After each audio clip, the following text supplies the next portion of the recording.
Hello friends, welcome to my channel. দেশ এবং দেশের বাইরে থেকে যারা আজকে আমার ভিডিওটি কন্টিনিউ করেছেন প্রত্যেকে কমল হোসেন ব্লগ চ্যানেলে স্বাগতম। তো ফ্রেন্ডস, আজকে আমার আলোচ্য বিষয় আম গাছে মুকুল আসার পরে কি পরিচর্যা করবেন এবং কি পরিচর্যা আপনারা এই মুহূর্তে এড়িয়ে চলবেন। তো ফ্রেন্ডস, সমগ্র ভিডিও থেকে আপনারা পুঙ্খানুপুঙ্খভাবে তথ্য পাবেন। ভিডিওটি না স্কিপ করে কন্টিনিউ করবেন, তাহলে ছাদ বাগানে আম গাছের মুকুল আসার পরে কি পরিচর্যা করতে হবে আজকের এক ভিডিওতে আপনারা বুঝতে পারবেন। তো আপনারা দেখছেন আপনাদের প্রি ইউটিউব চ্যানেল কমল হোসেন ব্লগ।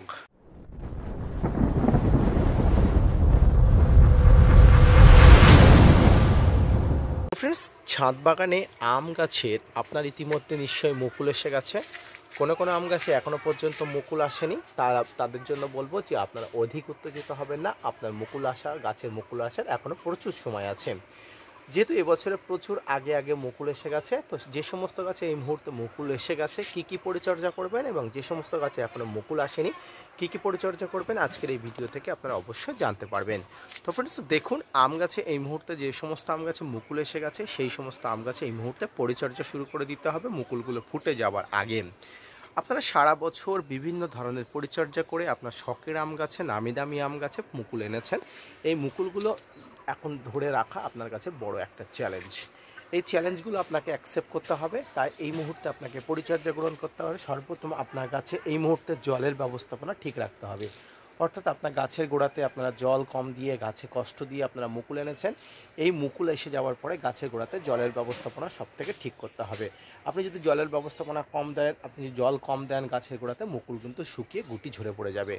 মুকুল এসে যাওয়ার পরে আপনাকে দ্বিতীয় যে কাজটি করতে হবে সেটি হচ্ছে মুকুল ফুটে যাওয়ার আগে এই সময় একটি ফাঙ্গিসাইড এবং কীটনাশক আপনাকে স্প্রে করতে হবে। এই সময় ফাঙ্গিসাইডের মধ্যে আপনি সাব, ব্যাবিস্টিন, রেডোমিন গোল্ড, M45, যে কোনো ব্লাইটক্স, যে কোনো কিছু দিতে পারেন। তবে আমি আপনাদের প্রেফার করবো এই মুহূর্তে ব্লাইটক্সটা দেবেন না, কারণ ব্লাইটক্স অত্যন্ত একটি উৎকৃষ্ট এবং শক্তিশালী একটি ফাঙ্গিসাইড। তাই এই এত শক্তিশালী ফাঙ্গিসাইড এই নরম মুকুল বা হালকা মুকুল নিতে পারবে না। তাই এই মুহূর্তে আপনারা ব্লাইটক্স বাদে যে ধরনের ফাঙ্গিসাইড আছে আপনারা দিতে পারেন। পাশাপাশি এই মুহূর্তে আপনাকে একটি কীটনাশক অবশ্যই দিতে হবে।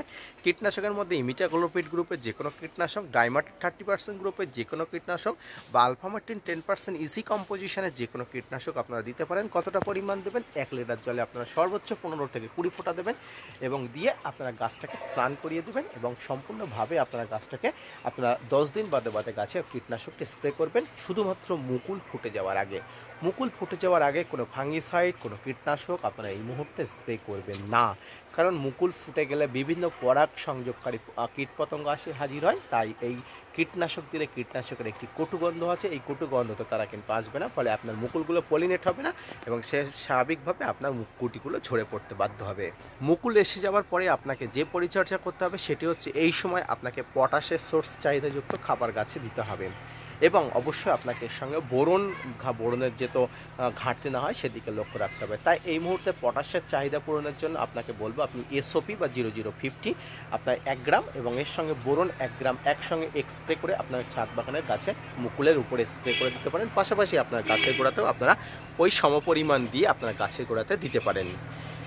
মুকুল এসে যাওয়ার পরে আপনাকে আরেকটি যেটি কাজ করতে হবে সেটি হচ্ছে আপনাকে প্রতিদিন পরিষ্কার কলের জল দিয়ে গাছটাকে স্প্রে করে দিতে হবে প্রতিদিন সকালে। এতে আপনার গাছে মুকুলে থাকা, পাতায় থাকা সমগ্র কীটনাশক, কীটপতঙ্গ, ফাঙ্গিসাইড এক নিমেষেই দূর হয়ে যাবে। খুব জোরে ফোর্স করতে হবে এবং দেখুন এই গাছটিতে যদিও প্রচুর মুকুল এসছে, পাশাপাশি প্রচুর পরিমাণ সাদামাছির আক্রমণ করেছে।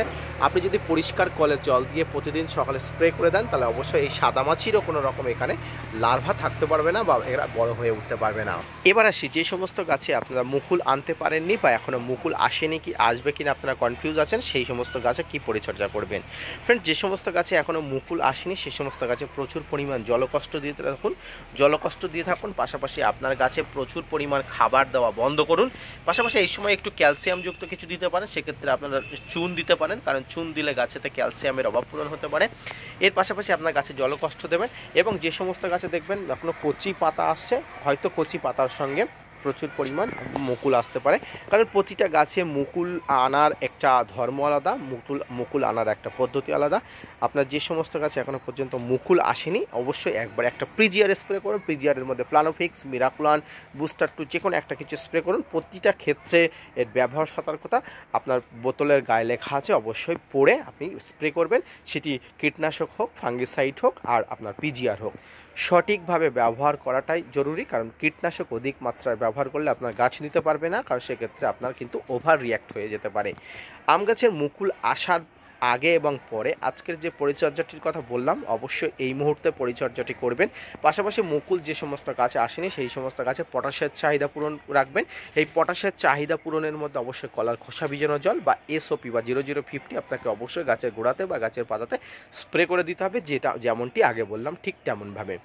এমত অবস্থায় এইভাবে আপনি যদি আম গাছের মুকুল আনতে চান বা আম গাছের মুকুল এসে গেছে পরিচর্যা করতে চান, আজকের ভিডিওটি দেখে আপনি স্টেপ বাই স্টেপ পরিচর্যা করুন, অত্যন্ত কার্যকরী ভূমিকা পাবেন, অত্যন্ত ভালো মাপের গাছ পাবেন।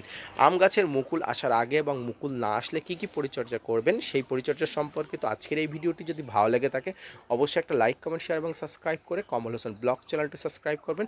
পাশাপাশি আপনাদের এই ভিডিওটি কেমন লাগলো অবশ্যই সেটি কমেন্টস বক্সে জানাবেন। আপনার জন্য প্রতিনিয়ত ভিডিও বানায়, আপনার যদি মোটিভেট করেন, ভিডিও বানাতে আগ্রহী হয় এবং নতুন নতুন ভিডিও বানাতে উৎসাহী ফিরে আসে নতুন কোনো ভিডিও নিয়ে, ততক্ষণ সঙ্গে থাকবেন। ধন্যবাদ।